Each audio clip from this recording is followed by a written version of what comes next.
Party ಮಾಡೋರು ಮಾತ್ರ ಒಳ್ಳೆ ಸೈಟ್ಸ್ ಗುರು. ಎಲ್ಲಿ ಕರೆಕ್ಟಾಗಿ ಲೊಕೇಶನು? Abhishek circle down. ಏನೋ one of the best chicken wings ತಿನ್ನಿಸ್ತೀನಿ ಬಾ ಅಂತ ಚಾಲೆಂಜ್ ಹಾಕಿದ್ಲೆ ನಮಗೆ ಸಿಂಚನ. ಇದೇನಾ? ನಾನು ನೋಡಿದ್ದೆ ಒಟ್ಟಿನಲ್ಲಿ ಇಲ್ಲಿ ಪಾಸ್ ಆಗುವಾಗ, ಬಟ್ ಯಾವತ್ತೂ ಟೇಸ್ಟ್ ಮಾಡಿರಲಿಲ್ಲ. ನೋಡೇ ಬಿಡುವ. ಸಿಂಚನ ನನಗೊಂದು ಚಾಲೆಂಜ್ ಹಾಕಿದ್ಲು. ಮೈಸೂರಲ್ಲೇ one of the best chicken ವಿಂಗ್ಸ್ನ ನಾನು ನಿಂಗೆ ಟೇಸ್ಟ್ ಮಾಡಿಸ್ತೀನಿ, ನೀನು ಇಂಥ ಒಂದು ಚಿಕನ್ ವಿಂಗ್ಸ್ನ ತಿಂದೇ ಇರಲ್ಲ, ಬಾ ಕೊಡಿಸ್ತೀನಿ ಅಂತ. ನಾನು ಯಾಕೋ ಇವಳು ಓವರ್ ಬಿಲ್ಡಪ್ ಕೊಡ್ತಾ ಇದ್ದಾಳೆ ಅಂತ ಡೌಟಲ್ಲೇ ಈ ಪ್ಲೇಸ್ಗೆ ವಿಸಿಟ್ ಮಾಡಿದೆ. ನಾನು ವಿಸಿಟ್ ಮಾಡಿದ ಪ್ಲೇಸೇ ಬ್ರದರ್ಸ್ BBQ. ಗದಗಿಂದ ಬಂದು ಇಲ್ಲಿ 13 ವರ್ಷ ಆಯ್ತು. ಇಲ್ಲಿ ಕಾಲೇಜ್ಗೆ ಹೋಗಿ ಬಂದು ಇದನ್ನ ಪಾರ್ಟ್ ಟೈಮ್ ನೀವೇ ಎಲ್ಲ ರೆಡಿ ಮಾಡ್ಕೊಳ್ಳಿ? ಎಲ್ಲ ನಾವೇ ರೆಡಿ ಮಾಡಿ, ಅಮ್ಮ ರೆಡಿ ಮಾಡ್ಕೊಡ್ತಾರೆ, ನಾವ್ ಇಲ್ಲಿ ಬಂದು ಬಾರ್ಬಿಕ್ಯೂ.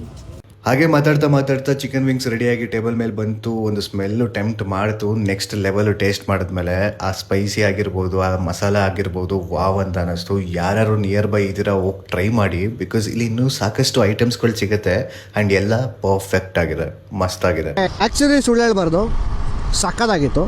ಅಂದರೆ ಆ ಶ್ರಮ ಇದೆಯಲ್ಲ, ಆ ಶ್ರಮ ಮತ್ತು ಆ ಡೆಡಿಕೇಶನ್ ಇದೆಯಲ್ಲ, ಅದು ಆ ಔಟ್ಪುಟ್ಟು ಆ ಕ್ವಾಲಿಟಿನ ಕೊಡ್ತಾ ಇದೆ ಅಂತ ನಂಗೆ ಅನಿಸುತ್ತೆ. ಬಿಕಾಸ್ ಆ ಹುಡುಗ ಕಾಲೇಜಿಂದ ಬಂದು ಈ ಕೆಲಸ ಮಾಡಿಕೊಂಡು ಜವಾಬ್ದಾರಿಯಿಂದ ಮಾರಿ ಆ ಕ್ವಾಲಿಟಿ ಕೊಡ್ತಾ ಇರೋದು ನೋಡಿದ್ರೆ ಅದು ಪ್ಯೂರ್ ಡೆಡಿಕೇಶನ್ ಅಂತ ಅನಿಸುತ್ತೆ. ಪ್ಯೂರ್ ಡೆಡಿಕೇಶನಿಂದನೇ ಆ ಟೇಸ್ಟ್ ಬರೋದಕ್ಕೆ ಸಾಧ್ಯ ಅಂತ ಅನಿಸುತ್ತೆ. ನಿಜವಾಗ್ಲೂ ಟು ಬಿ ಆನೆಸ್ಟ್ ಸಕ್ಕತ್ತಾಗಿತ್ತು, ಒಳ್ಳೆ ಟೇಸ್ಟ್ ಅಂತ ಹೇಳ್ಬೋದು. ಯಾರ್ಯಾರು ಟ್ರೈ ಮಾಡಬೇಕು, ಇನ್ನೂ ಟ್ರೈ ಮಾಡಿಲ್ಲ, ಅಭಿಷೇಕ್ ಸರ್ಕಲ್ ಡೌನೇ ಇದಿರೋದು, ಟ್ರೈ ಮಾಡಿ. ನಿಜವಾಗ್ಲೂ ಚೆನ್ನಾಗಿದೆ, ವರ್ತ್ ಇಟಿಂಗ್ ಅಂತ ಹೇಳ್ಬೋದು.